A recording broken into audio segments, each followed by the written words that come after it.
ओम शांति। 14 जनवरी 2025। प्रातः मुरली बाप दादा मधुबन। बाबा बोले, मीठे बच्चे, तुम्हारी नज़र शरीरों पर नहीं जानी चाहिए। तुम्हारी नज़र शरीरों पर नहीं जानी चाहिए। अपने को आत्मा समझो, शरीरों को मत देखो। प्रश्न है, हर एक ब्राह्मण बच्चे को विशेष किन 2 बातों पर ध्यान देना है? उत्तर, पढ़ाई पर, दैवीय गुणों पर। कई बच्चों में क्रोध का अंश भी नहीं है, कोई तो क्रोध में आकर बहुत लड़ते हैं। बच्चों को ख्याल करना चाहिए कि हमको दैवी गुण धारण करके देवता बनना है। कभी गुस्से में आकर बातचीत नहीं करनी चाहिए। बाबा कहते, किसी बच्चे में क्रोध है तो वह भूतनाथनी है। ऐसे भूत वालों से तुम्हें बात भी नहीं करनी चाहिए। गीत बजा है, तकदीर जगाकर आई हूँ। ओम शांति। बच्चों ने गीत सुना और कोई भी सत्संग में कभी रिकॉर्ड पर नहीं समझाते हैं, वहाँ शास्त्र सुनाते हैं। जैसे गुरुद्वारे में ग्रंथ का 2 वचन निकालते हैं, फिर कथा करने वाला बैठ उनका विस्तार करते हैं। रिकॉर्ड पर कोई समझाए, यह कहाँ होता नहीं है। अब बाप समझाते हैं कि यह सब गीत हैं भक्ति मार्ग के। बच्चों को समझाया गया है ज्ञान अलग चीज़ है जो एक निराकार शिव से मिल सकता है। इसको कहा जाता है रूहानी ज्ञान। ज्ञान तो बहुत प्रकार के होते हैं ना। कोई से पूछा जाएगा, यह गलीचा कैसे बनता है, तुमको ज्ञान है? हर चीज़ का ज्ञान होता है, वहाँ है ही जिस्मानी बातें। बच्चे जानते हैं हम आत्माओं का रूहानी बाप वह एक है, उनका रूप दिखाई नहीं पड़ता है। उस निराकार का चित्र भी है शालिग्राम मिसल। उनको ही परमात्मा कहते हैं। उनको कहा ही जाता है निराकार। मनुष्य जैसा आकार नहीं है, हर वस्तु का आकार जरूर होता है। उन सब में छोटा आकार है आत्मा का। उनको कुदरत ही कहेंगे। आत्मा बहुत छोटी है जो इन आँखों से देखने में नहीं आती। तुम बच्चों को दिव्य दृष्टि मिलती है जिससे सब साक्षात्कार करते हो। जो पास्ट हो गए हैं उनको दिव्य दृष्टि से देखा जाता है। पहले नंबर में तो यह पास्ट हो गया है, अब फिर आए हैं तो उनका भी साक्षात्कार होता है बहुत सूक्ष्म। इससे समझ सकते हैं सिवाय परमपिता परमात्मा के आत्मा का ज्ञान कोई दे नहीं सकता। मनुष्य आत्मा को यथार्थ रीति नहीं जानते, वैसे परमात्मा को भी यथार्थ रीति नहीं जान सकते। दुनिया में मनुष्यों की अनेक मत हैं। कोई कहते आत्मा परमात्मा में लीन हो जाती, कोई क्या कहते। अभी तुम बच्चों ने जाना है, सो भी नंबरवार पुरुषार्थ अनुसार। सबकी बुद्धि में एक रस तो बैठ नहीं सकता, घड़ी घड़ी बुद्धि में भी बिठाना होता है। हम आत्मा हैं, आत्मा को ही 84 जन्मों का पाठ बजाना है। अब बाप कहते हैं अपने को आत्मा समझ मुझ परमपिता परमात्मा को जानो और याद करो। बाप कहते हैं मैं इनमें प्रवेश कर तुम बच्चों को नॉलेज देता हूँ। तुम बच्चे अपने को आत्मा नहीं समझते हो, इसलिए तुम्हारी नज़र इस शरीर पर चली जाती है। वास्तव में तुम्हारा इनसे कोई काम नहीं है। सर्व का सद्गति दाता तो वह शिव बाबा है। उनकी मत पर हम सबको सुख देते हैं। इनको भी अहंकार नहीं आता कि हम सबको सुख देते हैं। जो बाप को पूरा याद नहीं करते हैं उनसे अवगुण निकलते नहीं हैं। अपने को आत्मा निश्चय नहीं करते हैं। मनुष्य तो न आत्मा को न परमात्मा को जानते हैं। सर्वव्यापी का ज्ञान भी भारतवासियों ने फैलाया। सर्वव्यापी का ज्ञान भी भारतवासियों ने फैलाया है, तो तुम्हारे में भी जो सर्विसेबल बच्चे हैं वह समझते हैं, बाकी सब इतना नहीं समझते हैं। अगर बाप की पूरी पहचान बच्चों को हो तो बाप को याद करें, अपने में दैवीय गुण धारण करें। शिव बाबा तुम बच्चों को समझाते हैं, यह हैं नई बातें। ब्राह्मण भी जरूर चाहिए। प्रजापिता ब्रह्मा की संतान कब होते हैं यह दुनिया में किसको पता नहीं है। ब्राह्मण तो ढेर के ढेर हैं, परंतु वह है कुख वंशावली। वह कोई मुख वंशावली ब्रह्मा की संतान नहीं है। ब्रह्मा की संतान को तो ईश्वर बाप से वर्षा मिलता है। तुमको अब वर्षा मिल रहा है ना। तुम ब्राह्मण अलग हो, वो अलग हैं। तुम ब्राह्मण होते ही हो संगम पर, वह होते हैं द्वापर कलयुग में। यह संगम युगी ब्राह्मण ही अलग हैं। प्रजापिता ब्रह्मा के ढेर बच्चे हैं। भल हद के बाप को भी ब्रह्मा कहेंगे क्योंकि बच्चे पैदा करते हैं, परंतु वह है जिसमें की बात। यह बाप तो कहेंगे सब आत्माएं हमारे बच्चे हैं। तुम हो मीठे मीठे रूहानी बच्चे। यह किसको समझाना सहज है। शिव बाबा को अपना शरीर नहीं है। शिव जयंती मनाते हैं, परंतु उनका शरीर देखने में नहीं आता। बाकी और सबका शरीर है। सब आत्माओं का अपना अपना शरीर है। शरीर का नाम पड़ता है, परमात्मा का अपना शरीर ही नहीं, इसलिए उनको परमात्मा कहा जाता है। उनकी आत्मा का ही नाम शिव है। वह कभी बदलता नहीं। शरीर बदलते हैं तो नाम भी बदल जाते हैं। शिव बाबा कहते हैं, मैं तो सदैव निराकार परम आत्मा ही हूँ। ड्रामा के प्लान अनुसार अभी यह शरीर लिया है। सन्यासियों का भी नाम बदलता है।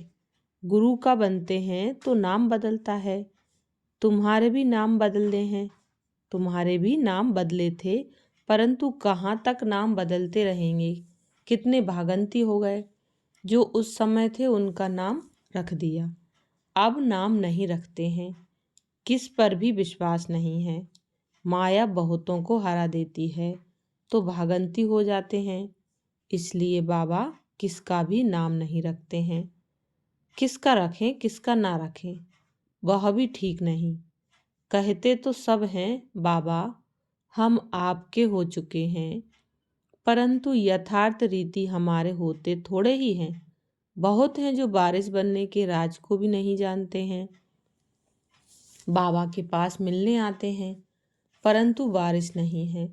विजय माला में नहीं आ सकते। कोई अच्छे अच्छे बच्चे समझते हैं हम तो वारिस हैं, परंतु बाबा समझते हैं यह वारिस है नहीं। वारिस बनने के लिए भगवान को अपना वारिस बनाना पड़े। यह राज समझाना भी मुश्किल है। बाबा समझाते हैं वारिस किसको कहा जाता है। भगवान को कोई वारिस बनाए तो मिल्कियत देनी पड़े, तो बाप फिर वारिस बनाए।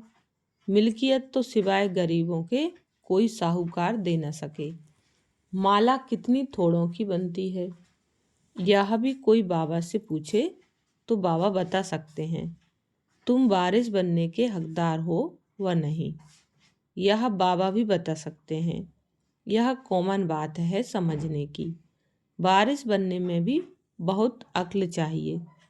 देखते हैं लक्ष्मी नारायण विश्व के मालिक थे, परंतु मालिक पना कैसे लिया यह कोई नहीं जानते।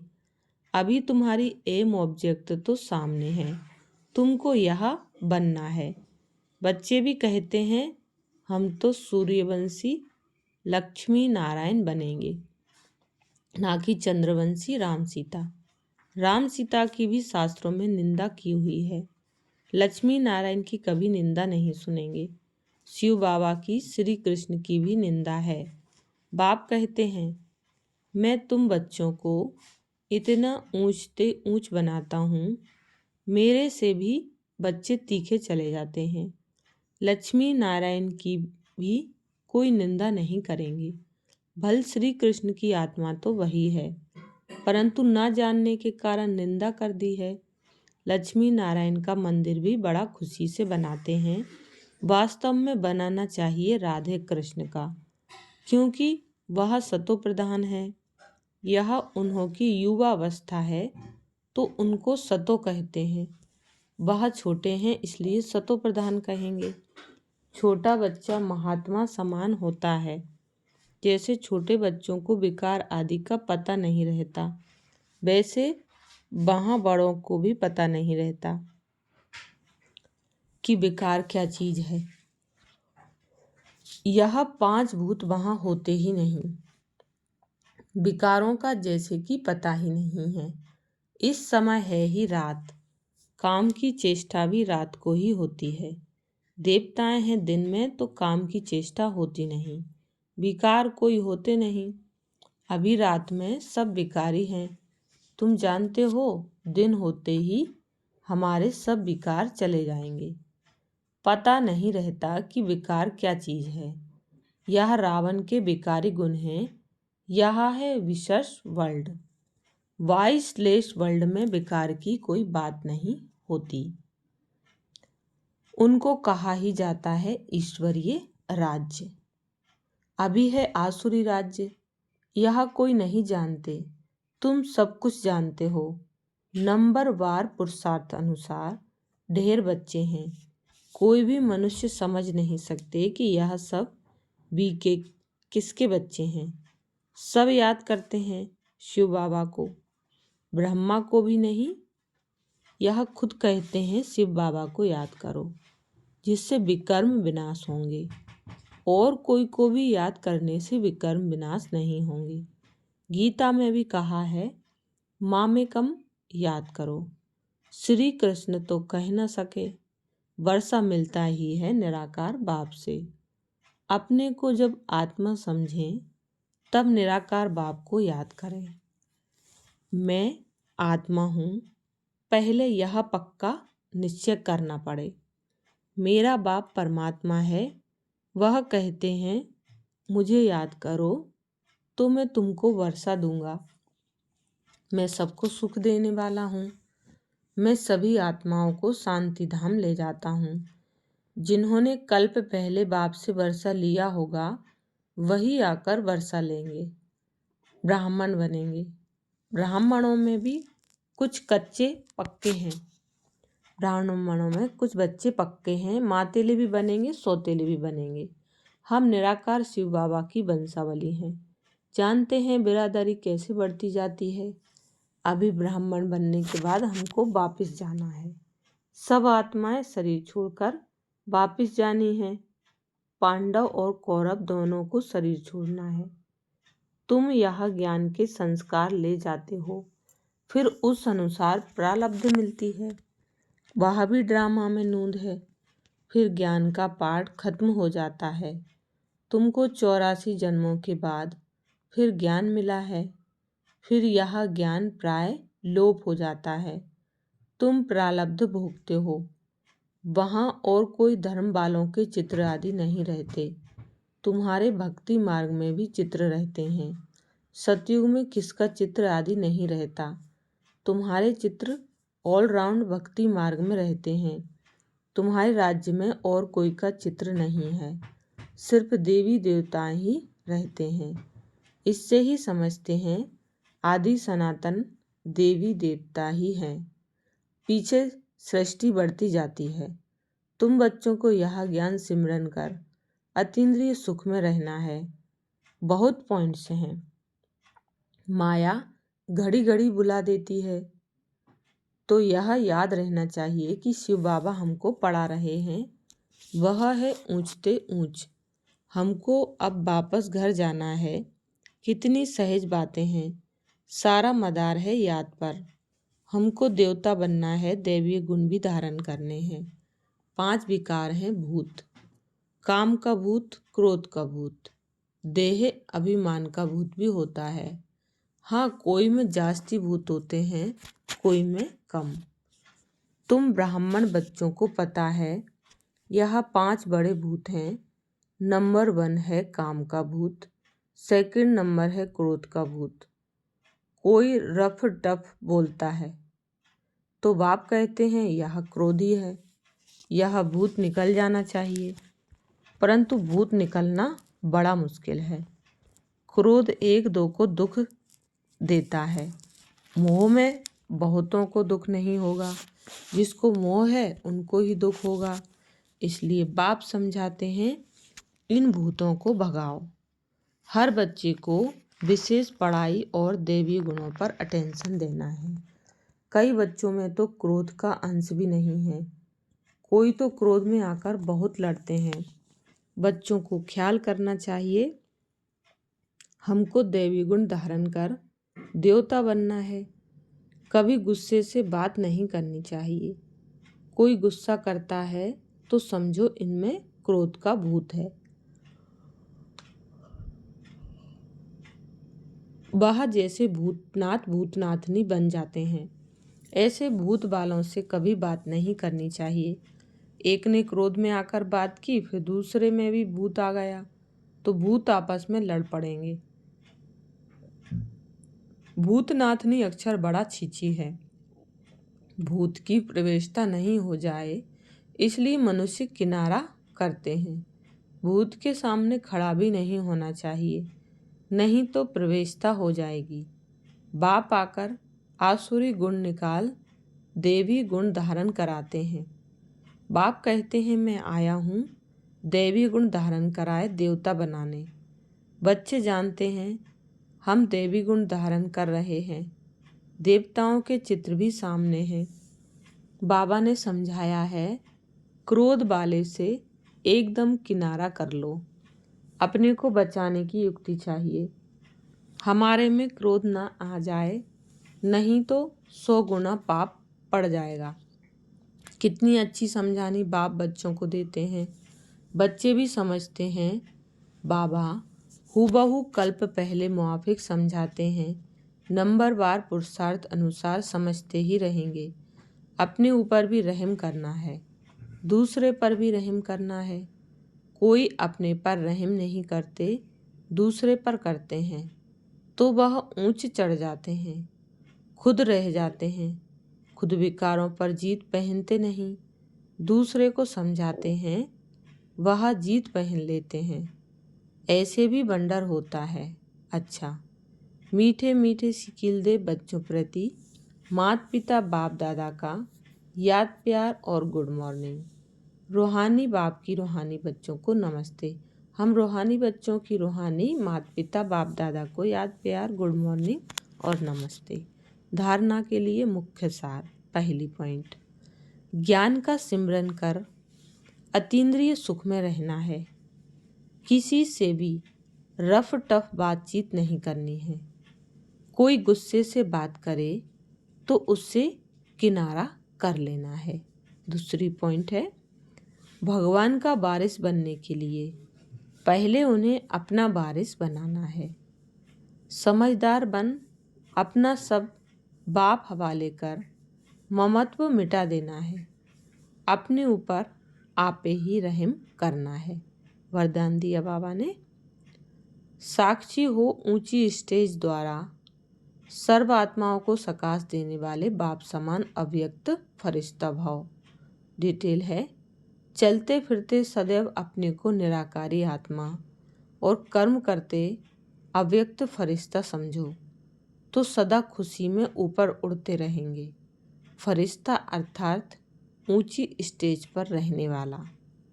इस देह की दुनिया में कुछ भी होता रहे, लेकिन साक्षी हो, सब पाठ देखते रहो और सकाश देते रहो। सीट से उतरकर सकाश नहीं दी जाती। ऊंची स्टेज पर स्थित होकर वृत्ति दृष्टि से सहयोग की कल्याण की सकाश दो। मिक्स होकर नहीं, तब किसी भी प्रकार के वातावरण से सेफ रह बाप समान अव्यक्त फरिश्ता भाव के वरदानी बनेंगे। स्लोगन है, याद बल द्वारा दुख को सुख में और अशांति को शांति में परिवर्तन करो। अपनी शक्तिशाली मनसा द्वारा सकाश देने की सेवा करो। अपनी शुभ भावना, श्रेष्ठ कामना, श्रेष्ठ वृत्ति, श्रेष्ठ वाइब्रेशन द्वारा किसी भी स्थान पर रहते हुए मनसा द्वारा अनेक आत्माओं की सेवा कर सकते हो। इसकी विधि है लाइट हाउस माइट हाउस बनना। इसमें स्थूल साधन, चांस व समय की प्रारब्ध नहीं है, सिर्फ लाइट माइट से संपन्न बनने की आवश्यकता है। अच्छा, शुक्रिया बाबा, शुक्रिया आप सभी का। ओम शांति।